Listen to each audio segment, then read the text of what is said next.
Good morning. Today we are going to be doing a lyrical and dramatic rendition of a poem. The poem of choice is a classic Indian ballad by Vikram Seth. The ballad is Louse and the Mosquito. A ballad is a poem which has a story. It narrates a story and it has characters. So the best way to render such a poem for the children to understand in a better and clearer way is through dramatization of the poem, by dramatizing the voices and through voice modulation of the dialogues of the different characters in the poem. First, let's learn what the poem is all about. The poem is an exercise in warning against the dangers of being too kind-hearted and in having a personality weak enough to be taken advantage of. The poem has been written in an ironic vein, describing the havoc that is descended upon the family of the louse from the mosquito's action, and the cold-blooded nonchalance with which the mosquito unharmed takes off, unconcerned about the damage he has caused. Such indeed are the ways of the modern world, where good actions are repaid with thanklessness and grief. The louse and the mosquito. In the king's bed, creep, the louse lived in her ancestral house. They had dwelt here as of right for 3 decades, and each night she and her enormous brood drank the king's blood for their food. Once the signal came from Creep that the king was fast asleep. Quietly, discreetly, they nipped and sipped and drank away. Sons and grandsons, sisters and brothers, great-granddaughters, great-grandmothers, second cousins and their wives, lives of undisturbed delight, growing plump and smooth and white. One day a mosquito flew through the window as it drew closer to the velvet bed canopied with gold. He said, "Lovely, just the place for me. Ah, what perfume! Let me see. Rose?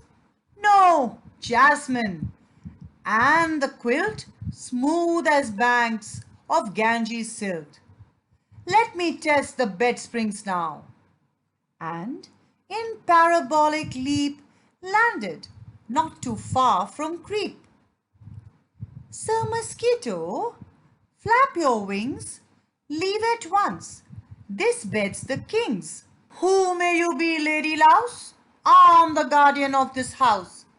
"House? This quilt, it's mine," said Creep. "There is no place for you, Sir Leap." "Let me sleep here for one night, and I'll catch the morning flight." Thus the sad mosquito pleaded, and at last his prayers were heeded, for the tender-hearted Creep could not bear to watch him weep. "Well, come in," she said at last, "but tonight you'll have to fast. For no account may you bite him, as we're trained to do. We can drink and cause no pain, loss of royal sleep or stain." "Lady Louse, how can you be so cold in hospitality? Just one bite, I ask no more, for I've learned from learned lore that the royal blood contains remedies for aches and pains.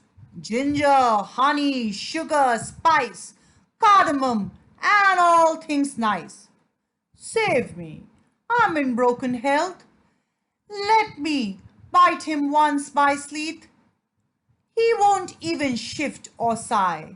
Cross my heart and hope to die." Finally, the louse agreed.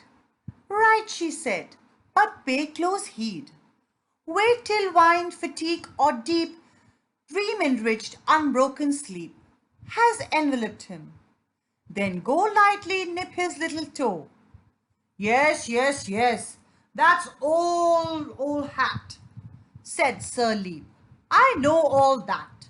Keep your stale advice, he smiled. Seriously, I'm not a child.